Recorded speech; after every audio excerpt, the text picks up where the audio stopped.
Welcome to Hacking Your ADHD. I'm your host, William Kerb, and I have ADHD. On this podcast, I dig into the tools, tactics, and best practices to help you work with your ADHD brain. One of the questions that I've been getting a bit more frequently recently is just trying to understand where to get started with ADHD. And I think this is a question that a lot of us have, because there is just so much out there on ADHD, and it's hard to know where to even begin thinking about what we might want to be doing. In today's episode, we're going to be exploring this idea by first looking at some of the areas that ADHD entails, and how that knowledge can boost your ability to manage your ADHD. We'll also be taking a look at the wall of awful and how that can really impact our ability to activate on tasks. If you'd like to follow along on the show notes page, you can find that at hackingYourADHD.com/getting started. It's important to me that I'm fueling my body with foods that I know will nourish my body, but I also know that I'm not always good at following through with those intentions. That's why I start my day with AG1. It gives me the confidence that I'm not skipping out on those things that I know my body needs. That's because AG1 is a foundational nutrition supplement that delivers daily nutrients and gut health support. I trust AG1 because AG1's in-house team of doctors, scientists, and researchers work with third-party experts on studies that validate the benefits of AG1. With multiple research studies to back up their formula, I know I'm providing my body with the nutrients it needs. It means one less thing for me to worry about throughout my day. It's easy to forget about taking care of your gut health, but AG1 makes the process simple. In a recent research study, AG1 doubled the amount of healthy bacteria in the gut, including 2 species known for supporting gut and whole body health. And while gut health may not sound like the most exciting thing, I know when my stomach is acting up that it makes everything else harder, so I appreciate the help where I can get it. If there's one product I trust to support my whole body health, it's AG1, and that's why I've partnered with them for so long. It's easy and satisfying to start your journey with AG1.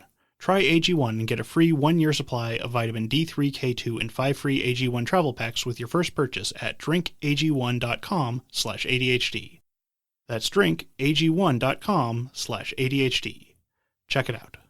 All right, keep on listening so we can get started on getting started with how to get started with ADHD. Starting now?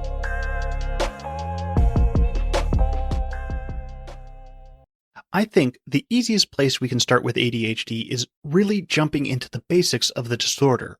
And I think that will also help explain why it's so hard to figure out where to start when we're treating our own ADHD. One of the first questions that people often have is, how is ADHD different from ADD? This is a totally valid question to have, and there's a lot of confusion around the terms. ADD became a diagnosis in the 3rd edition of the DSM. That's the Diagnostic and Statistical Manual of Mental Disorders, which is a tool used to help diagnose various mental illnesses. And honestly, it's more for insurance purposes, but it's also one of the best diagnostic tools that we have. Anyway, so in 1980, the DSM-3 changed hyperkinetic reaction of childhood to attention deficit disorder, or ADD. The disorder came with 2 subtypes, ADD with hyperactivity and ADD without hyperactivity. Then, only 7 years later, the DSM-3 was revised, and in that revision, ADD was changed into ADHD, and finally, in 2000, the DSM-4 added the 3 subtypes that we currently use: inattentive, hyperactive, impulsive, and combined type. And now in the DSM-5, the term subtype has been replaced with presentation to show how ADHD can change over time. Alright, now with that out of the way, the question is, well, who cares? Well, we can take that with us as we look at what defines ADHD. It helps give us a better background to understand the condition. So, with that, we know that there are 3 presentations of ADHD: inattentive, hyperactive, impulsive, and combined. But we also want to look at understanding what those presentations actually mean. And this is important because too often we think we know what something is without actually understanding it. This is known as the illusion of explanatory depth. It's something that I find myself frequently running into while writing for this podcast. While I have a decent understanding of something, when I go to write out the finer details, I can find myself lacking a true explanation. All of this to say that it is normal for us to believe that we have a deeper understanding of a topic than we actually do. It took me nearly a decade after my diagnosis to really look into what was going on, to actually understand how my symptoms were affecting my life. So let's take a deeper look into these presentations. For a diagnosis with either presentation, you'll need to have 5 or more of the symptoms in that presentation. For inattentive, they're looking for often fails to give close attention to detail or makes careless mistake in school or with other activities, often has trouble holding attention on tasks or play activities, often does not listen when spoken to directly, often does not follow through on instructions and fails to finish schoolwork, chores, or duties in the workplace, often has trouble organizing tasks or activities, often avoids, dislikes, or is reluctant to do tasks that require mental effort over a long period of time, often loses things necessary for tasks and activities, is often easily distracted, and is often forgetful in daily activities. So they'd be looking for 5 symptoms in that category.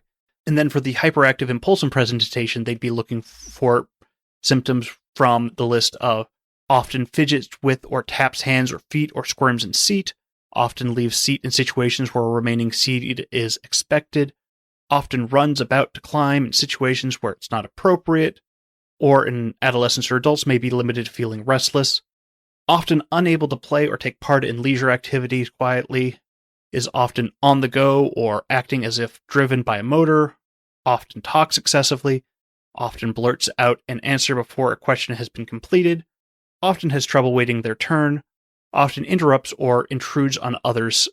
And then a combined presentation is when there's enough symptoms in both categories. Otherwise, you'll just have a predominantly inattentive presentation or a predominantly hyperactive presentation. And just as a note, I was listing those as characteristics for adults. For those under 16 years of age, you'll need to present 6 or more symptoms.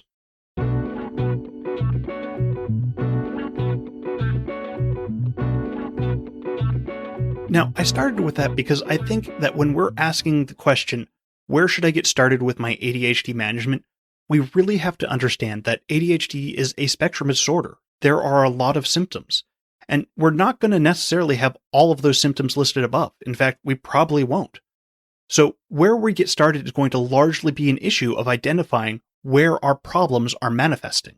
And this is also because of how our ADHD affects us isn't limited to just those symptoms above as well. For example, one area a lot of people with ADHD struggle is emotional regulation, and yet that isn't really up there in the diagnostic criteria. So, one of our big first steps is simply educating ourselves about ADHD. This is a vital step because it's absolutely going to help us identify where we're having those issues with our ADHD. What this is about here is acceptance of our ADHD. This was advice that I had frequently heard about managing my ADHD, but it took a good long time for it to actually sink in because I felt like I had accepted my ADHD. I was doing things to try and help myself. And yeah, there were ways that I had absolutely accepted my ADHD, but in many regards, I really didn't. This is why we need to educate ourselves on what ADHD is, because it's so easy to believe that I'm just a bad person instead of accepting that, well, maybe I didn't do that thing because of my ADHD. So we really need to sit with this idea and think about it and not skip over it. Without accepting our ADHD, we cannot properly identify the problems we're trying to fix, and then we're not going to get anywhere with the solutions that we come up with. When we're trying to solve a problem, one of the easiest steps to rush past is clearly identifying what the problem is. We need to not mistake noticing a problem for identifying what the problem is. The issue often arises from us identifying the symptoms of a problem and then thinking of that as the problem itself. For example, if I'm late all the time, it's easy for me to go, well, the problem is that I'm being late, so the solution must be that I just need more time, that I don't have enough time, or that I just need to focus on getting out the door on time, or that I just need to focus on not being late. And that's not really a solution.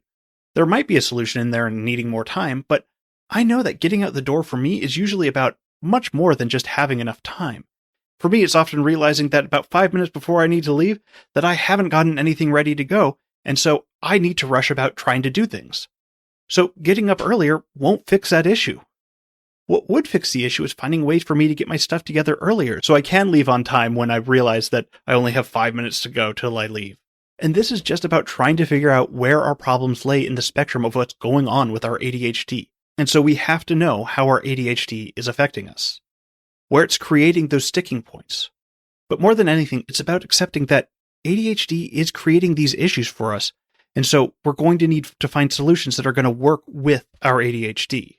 And let's slow down here and really get into this, because I know this is one place that I slip up way too often with my own ADHD management. I'll fall back into the thoughts of, well, I'm just trying hard enough. I need to just sit down and buckle in and just do it. That the issue is that I didn't put in enough effort. That I was just a willful ally in my own demise in not finishing that project. And this is exactly what executive dysfunction feels like. While it doesn't really feel like a choice in the moment, it absolutely feels like a choice in retrospect. And so when we're trying to look back and figure out how to fix those issues, it does seem like it would have worked out had I just buckled down and done the thing. But again, executive dysfunction kept me from doing it. The issue isn't willpower or motivation or a drive to get something done. It has to do with how my executive function is keeping me from doing the issue. And so if I'm going to be solving for issues with my executive function, well, then that's a very different solution than just trying to buckle down and try harder. And for more, you can go check out my episode on executive function, episode 106, aptly named Executive Function. I'll be sure to link in the show notes.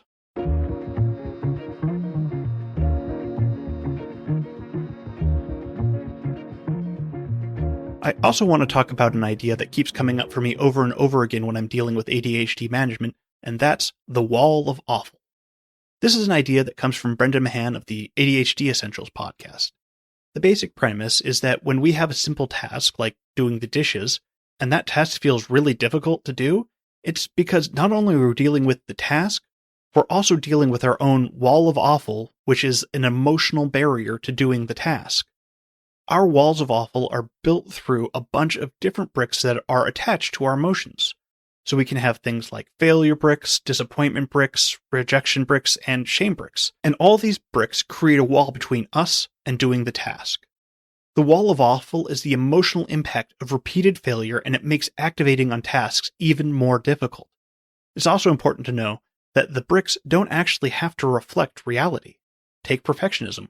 We can get failure bricks when we have a perceived failure, even if what we did was perfectly fine. Or say if you just feel like you've disappointed someone. This is because it's an emotional barrier. It doesn't really care about reality. Fortunately, there are things we can do to get past our wall of awful.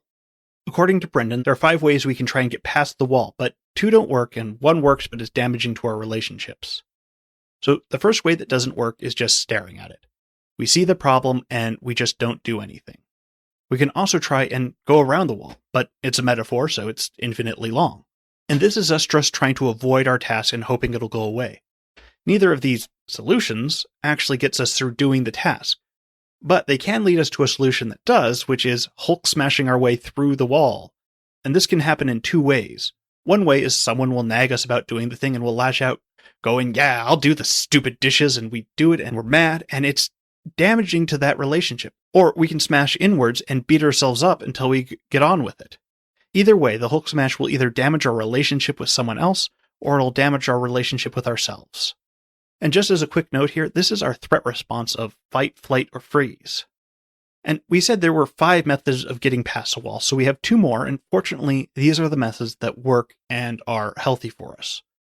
Our first method is to put a door in the wall, and this is about changing our emotional state. One of the easiest mistakes to make when we have something we want to do is waiting for the motivation to do the thing. But often, motivation isn't what drives us to start, something that happens along the way as we're doing the thing. So to help facilitate ourselves into doing the thing, we can work on changing our emotional state. This is something I'll frequently use to get myself ready to do some work. Before I sit down to do anything, I find it incredibly helpful to take a walk a lot of the time. That movement fills me with endorphins, and when I get back from my walk, I'm ready to start doing something. You can also do this with something like listening to a song to get you pumped up, or having a quick snack. We're just getting ourselves amped up and in the right mood to do the thing that we need to do. Now, it's also important to realize that putting a door in the wall can be very similar to trying to going around the wall, because we're doing something else than the task that we actually want to do. The key here is that instead of just trying to ignore the task and hoping that it'll go away, is that we're actively trying to get ourselves ready to do the task. If we find that we're really just procrastinating, then we need to look at maybe a different way to amp ourselves up or just work on a different solution. And putting a door in the wall is a short-term solution, and it won't always help get you past that wall in the future. we're not always going to have all those options to help get us amped up to do the thing. So our other option is to try and climb the wall. And what this means is that we're sitting with that emotion that built up the wall and understanding what's stopping us. It's about figuring out what's at the core of our emotional block that we've got. And it's also about building handholds into our wall. And that's just creating ADHD-friendly strategies to help us get started. This can look like working on our time wisdom and figuring out how long something actually takes to do. One thing that I often get stuck on is the idea that something's going to take forever to do. So I don't want to start the dishes because, well, I just don't have the time right now. But I can use a timer and track how long it actually takes me to unload or fill up the dishwasher. Then I have a much better understanding of what my time commitment is actually going to take. This can also come from creating clearer pictures about what you want to complete. Sometimes we fill our to-do list with vague items that are hard to activate on. If we can really break down and define those first steps, it can make the whole process a lot easier. Now, this was just a really quick primer on the wall awful. If you want to hear more about it, go check out Brendan's podcast, ADHD Essentials, or I also did an episode with Brendan on the wall of awful way back at episode 40. All right, so I hope that helps people get started on how to do their ADHD management, but I've also realized that I've just scratched the surface of this question. So I'm going to be back next week with a part 2 that focuses more on things like coaching, medication, and accountability that can help us get started on our ADHD journeys.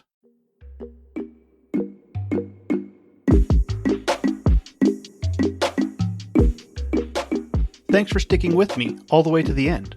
Before you go, though, let's do a quick rundown of today's top tips.